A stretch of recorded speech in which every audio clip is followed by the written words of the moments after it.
Title: The Milk of Fortune. In the small town of Willow Creek, nestled between rolling hills and dense forests, lived a woman named Clara. She was known for her warm smile, her gentle nature, and more intriguingly, her unusual gift. Clara produced an abundance of breast milk. It was a phenomenon that baffled doctors and delighted families in need. Clara had always been generous, and when she first realized the extent of her surplus, she began donating it to the local hospital's neonatal unit. Her milk helped nourish premature babies and earned her the gratitude of many families. However, as her reputation grew, so did the demand. It wasn't long before a friend jokingly suggested she sell the excess milk. At first, Clara dismissed the idea, but when financial troubles began to loom over her household, the suggestion didn't seem so outlandish. Her husband, Mark, a kind-hearted but often unemployed handyman, struggled to keep steady work in the fluctuating economy of their small town.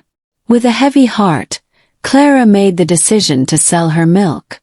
At first, it felt strange, commodifying something so intimate and personal. Yet, as the orders began pouring in from families who couldn't nurse or from those who sought the nutritional benefits of breast milk for various ailments, Clara found a sense of purpose and empowerment. As word spread, Clara's milk became a sought-after commodity, known for its remarkable quality. She established an informal business, using strict hygiene standards, and even hired her friend, Emma, to help with the growing demand. The income helped pay bills, fix the roof, and even send their daughter, Lily, to a better school. The business brought stability, but with it came complications. Rumors began circulating about the miraculous properties of Clara's milk. Some claimed it had healing powers. Others whispered it could bring good luck. Clara dismissed these as mere gossip, but it wasn't long before she noticed an odd pattern. Her customers reported astonishing changes in their lives. Unexpected promotions, miraculous recoveries, and even rekindled romances. Clara couldn't shake the feeling that something strange was happening. Her once simple operation was attracting the attention of not just the desperate but also the curious and the skeptical. A local journalist, Sarah, reached out, hoping to write a piece about the milk of fortune, as it was now being called. Intrigued but cautious, Clara agreed to the interview, thinking it might bring some clarity to the situation. As they sat in Clara's cozy kitchen, sipping tea, Sarah asked probing questions, not just about the milk, but about Clara's life, her family, and her hopes for the future. Clara found herself opening up more than she expected. In the days following the interview, Clara noticed a series of peculiar events. A mysterious man began frequenting her small town, asking questions about her and her milk. Her daughter, Lily, started having vivid dreams that seemed eerily prophetic. And then, one evening, Clara received an anonymous letter in the mail. The letter was brief but chilling. "Your gift is a blessing and a curse. Beware those who seek it for dark purposes." Clara's heart raced as she read the words. She showed it to Mark, who tried to reassure her, but even he couldn't hide his concern. Driven by a mix of curiosity and fear, Clara began her own investigation. She reached out to some of her most loyal customers, hoping to understand the true nature of the milk's influence. Each story was more extraordinary than the last, confirming that something beyond her comprehension was at play. As the days passed, the sense of unease grew stronger. Clara realized she was at a crossroads. Should she continue her business, risking the potential consequences, or stop, losing the financial security her family had come to rely on? One night, as a storm raged outside, Clara sat by the fire, contemplating her next move. Her mind drifted to her childhood, the stories her grandmother used to tell about their ancestors, women who were healers and seers. Was there a connection? Was her gift inherited from a lineage she barely understood? With questions swirling in her mind and the ominous letter lingering in her thoughts, Clara knew she had to find answers. But where to start? And who could she trust? As the clock ticked past midnight, Clara made a decision. She would uncover the truth, no matter where it led. The mystery of the milk was just beginning to unfold, and Clara was determined to discover its secret, even if it meant confronting forces she never imagined. The journey ahead promised danger and revelation, but Clara was ready. The milk that had brought her fortune now called her to a greater destiny, and she would face it with courage and resolve, ready to unravel the enigma of her extraordinary gift. Clara woke up the next morning with renewed determination.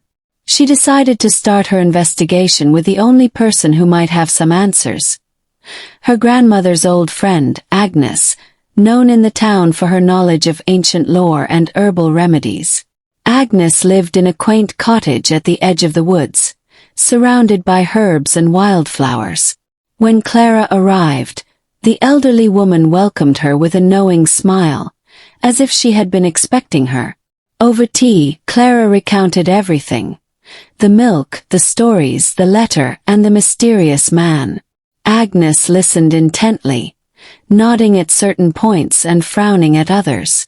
When Clara finished, Agnes sat in silence for a moment before speaking.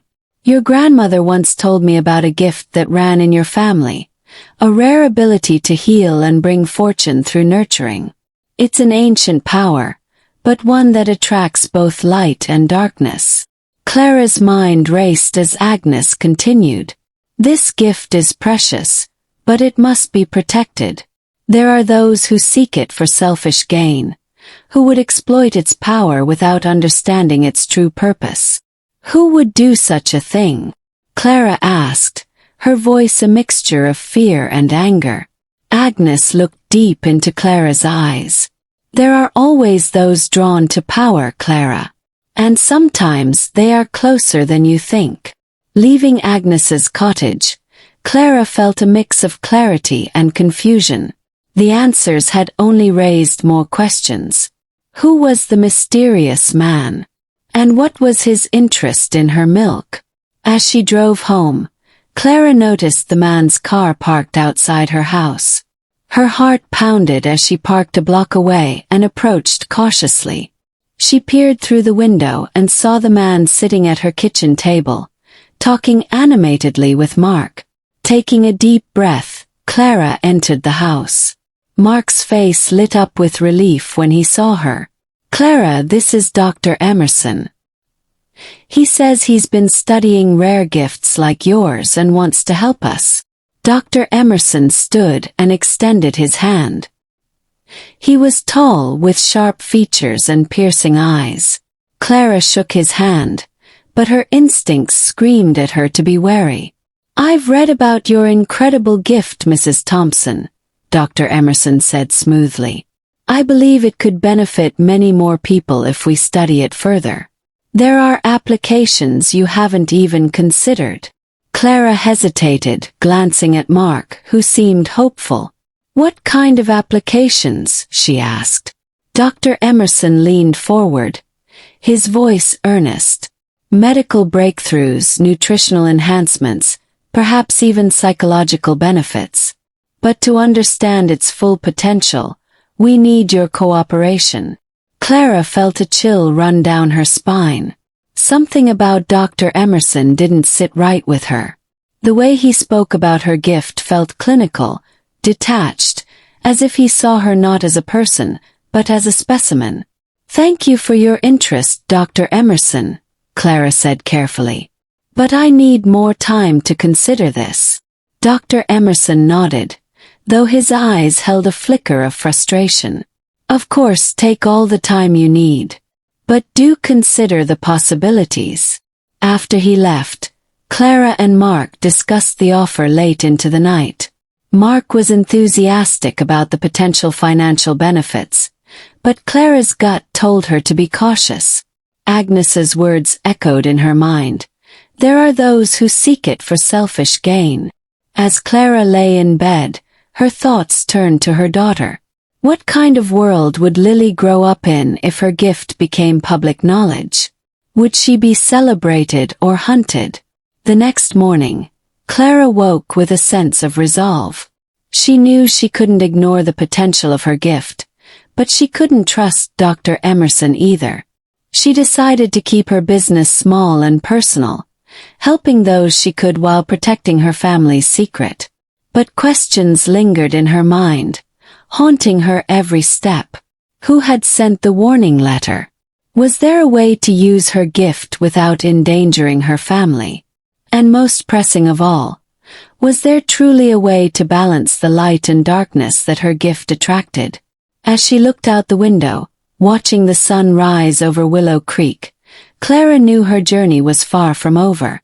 The path ahead was uncertain, filled with challenges and mysteries. But she was determined to find her way, even if it meant walking a path that no one had dared to tread before. With the weight of her ancestors behind her and the love of her family beside her, Clara stepped into the unknown, ready to uncover the truth and face whatever destiny awaited her. Would she find the answers she sought, or were there deeper secrets waiting to be discovered? Only time would tell.